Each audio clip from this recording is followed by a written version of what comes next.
So you've read the title, you know what this video is all about. Shall we begin? Over the past 2 years I've been on YouTube, I've learned a lot. I've made videos on everything from tutorials to hikes to just having plain good old-fashioned fun.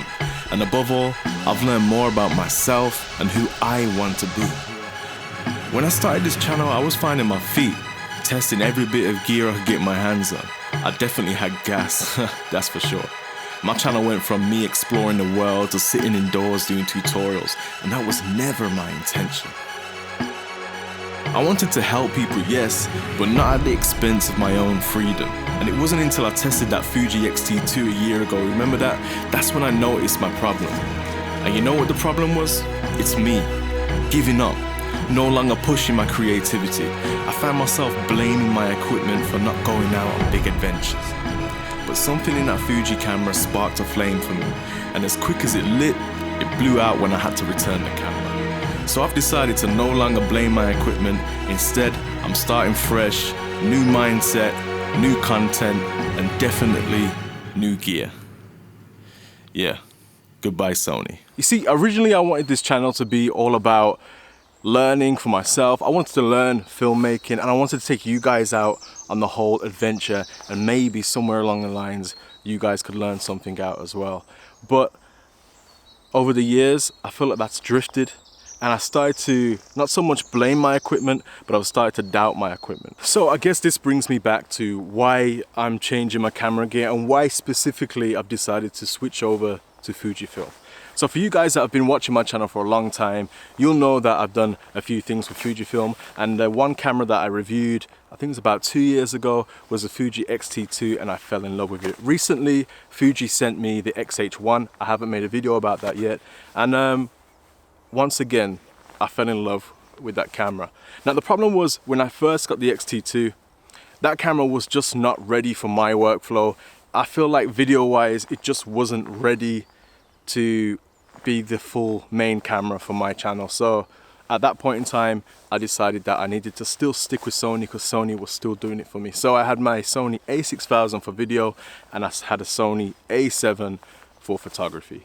But things have started to change. You see, what I've learned in the whole last year and the year before of being on YouTube is that I need to start minimalizing my gear now. So every time I go on a hike, there's a lot of items I have to carry with me just to make videos like these ones.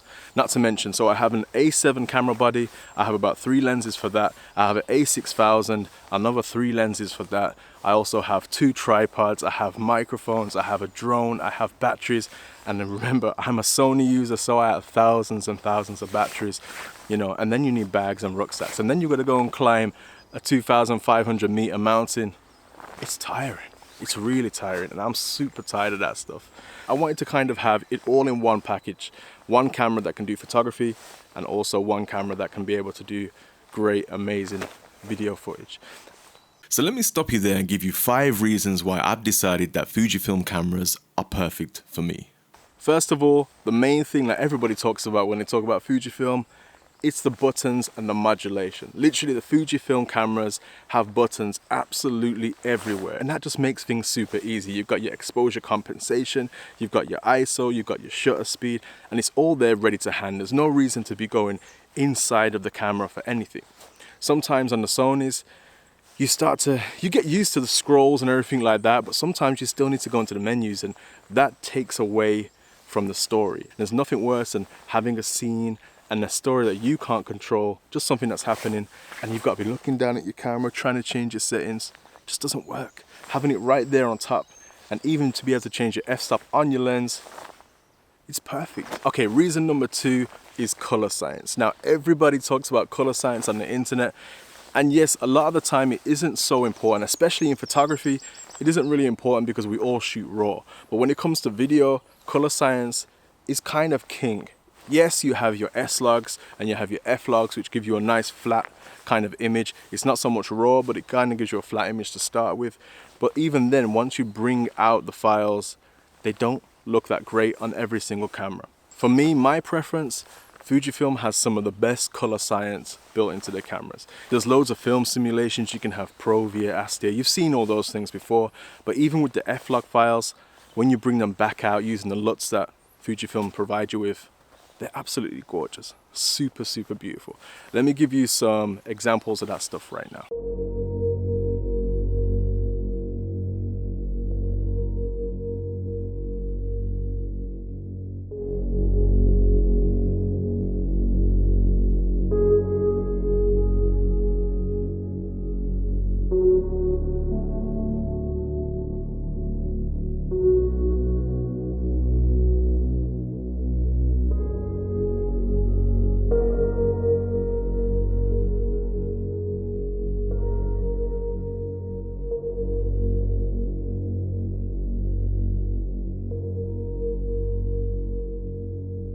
Alright, so here's my point number 3. Now this one, people always seem to not talk about, and I don't know why.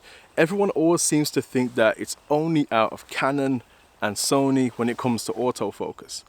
What I found recently using the Fujifilm cameras is that their autofocus is pretty damn good. I'm shooting on a Fujifilm camera right now. I won't tell you which one it is, but the autofocus is pretty damn good. I mean, I get in close and it should have me.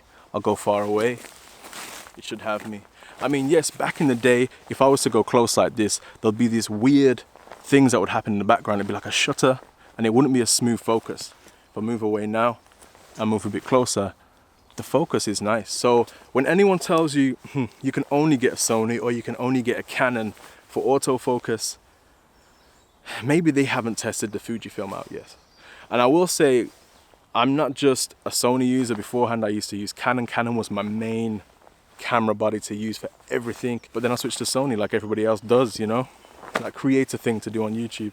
And but yeah, I still use some Canons in the background, and yes, their autofocus is bang on. You cannot beat a Canon autofocus. But I will tell you this, the Fujifilm is very close to the Sony. I'm going to give you guys some examples of some videos that I've shot over the last couple of weeks and just see what you think about this autofocus. One thing I'm going to show you in particular is my wife's there, she's taking a selfie, right? And she's got her hand up and I'm coming in, I'm doing this slow motion, 120 frames per second, and the autofocus is so sophisticated that it just locks on the face and it ignores the phone. It's just amazing. So imagine it's far away, you can see her face, you can see her phone, but you can see that her face is in focus, and as I move close to the phone, her face stays in focus all the way until I get close to her face. Check it out, check it out.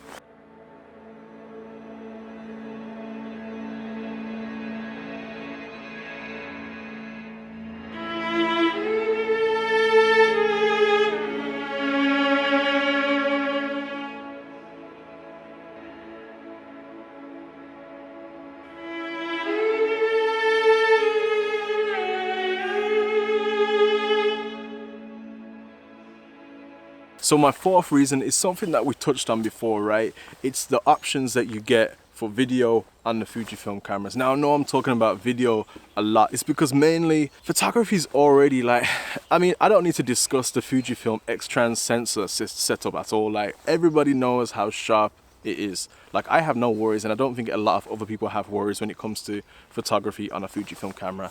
They are just bang on straight away. So I feel like I don't even need to discuss that. For me, having that camera as a photography camera is a no-brainer. I'd have that all the time. But I needed a camera that could do photos and videos in one body, so it's just really easy and I can be mobile and minimal as possible, right? So that's why I'm banging on a bit more about video, because that's the one thing that was lacking in the old Fuji cameras. Fortunately, Fujifilm has been releasing some absolute masterpieces of camera gear, also firmware to address the whole video situation going on. So nowadays on a Fujifilm camera, you can imagine you get some of the best 4K out there. So for instance, let's compare it to the Sony cameras. Now I was going to buy the Sony a7 III, and then I started to look around at different cameras, and that's why I came across the Fuji. Now the Sony a7 III can record 4K video, right? Of course. You can record it in S-Log, you can record it in HLG, all the works, but the problem is you have to look a bit more into the codec. Now the codec isn't as strong as some other cameras. Canon's codec on the 1DX Mark II, and those cameras are absolutely amazing, but on the Sony it's not so great. For instance, the 4K completely tops out at 100 megabytes per second, whereas on the Fuji cameras, you have options to go from 100 megabytes per second up to 200 megabytes per second. I'm not sure if you can even go further than that for 4K. So you can imagine when you start to zoom in, there's less artifacts. When you put it up onto YouTube, it's not going to crush down and look all horrible. It's still going to look super, super sharp. And that's not where it ends there. You got to remember, for the Fujifilm to get a 4K image in the first place, it has to record a 6K and it squishes it down to a 4K, right? The same with the 1080p. It records at a 3K and pushes that down to, you know, a 1080p image file. So I'm getting attacked by a fly. But the great thing about the Fujifilm 1080p, for me personally, it's the best 1080p video I've seen on all the cameras that I've tested this year. I've been wanting to switch my cameras for a few months now, so I've been out testing a lot of different cameras, and for me, the 1080p on the Fujifilm cameras are the best. And I think that's just due to the fact that it's being condensed down from a high, I think it's 3K image is being squished down to a 1080p, and then while it's squished down, you're then keeping 100 megabytes per second of 1080p beauty. Okay, so let me just stop myself once more again to show you guys how exceptional this 1080p footage actually is, right? So on the left we have the Fuji straight out of camera, and on the right we have the Sony. If you look closely, you can see a massive amount of difference in detail. Wow. Now to put that into comparison with the Sony's best on the A7 III at 1080p can only do 50 megabytes per second. So it's half for the 1080p. And as soon as you put that onto YouTube, the video files just start to look a bit naff. And then we got the 120 frames per second. I think that's also being recorded at 100 megabytes per second, but I think the Sony is also at the same level there as well. So for video, there's so much options there. I mean, the continuous autofocus is banging. The codecs for the videos are banging. You got F-Log inside, that's banging. This camera is banging. So this brings me on to my fifth and final reason why I've decided to switch over to Fujifilm, and it's probably one of the most, not really underlooked things, but it's kind of just something you expect to get from a professional camera, and that's the body quality and the weather sealing, right? The Fujifilm system, especially when you're buying the pro cameras, is super solid. I mean, they're so weather resistant. I can't tell you the exact stats, but I think the cameras work down to minus 20 something degrees or whatnot, and they can withstand all sorts of mad, weird weather conditions. And that's just something that I personally appreciate. Now, there's been loads of situations where I've been hiking mountains, suddenly a storm will come out of nowhere, get absolutely drenched, and I'm there and I'm scrambling, I'm trying to put my camera inside its bag to save it and stuff like that. The reason I was doing that is because there was always a question mark, a big question mark with the Sonys, whether they actually were sealed, whether the lenses that come with them were weather sealed as well. And I can confirm and tell you that the original Sony A7 series didn't do so well in that department. I was in Switzerland and a sudden storm hit us, and all it was is a little bit of a drizzle rain, and it started to get a bit more harder, right? So I put my camera, yes, it was wet, inside my bag.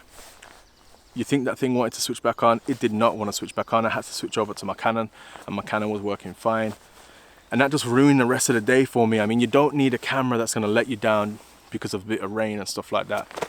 It ruins the mood, and you don't want your mood ruined in photography because you'll just take shambolic shots. If you take any shots at all, most of the time I just get so annoyed and angry that I just walk away and don't get any images, and that's not something that I want going into 2019. Okay, so I guess those are my 5 main reasons why I've decided to switch over to Fujifilm. Now, if you used to watch my channel just because you thought it was a Sony channel, it's never been about what camera I use and stuff like that. Yes, I did some tips and tricks for Sony, but I'll always do tips and tricks for cameras that I'm using at the time. So it's not about the brand. I hope it's more about the content, the reason why you watch this channel in general. So it was my choice, and I'm hoping that this choice works well for me. I need a camera that can do both photos and video all in one package, and I think I found the camera for the job. I guess that's the end of this video. Hope it was helpful, hope it was insightful, and stay tuned because there's going to be some absolutely amazing videos coming up on this channel this year.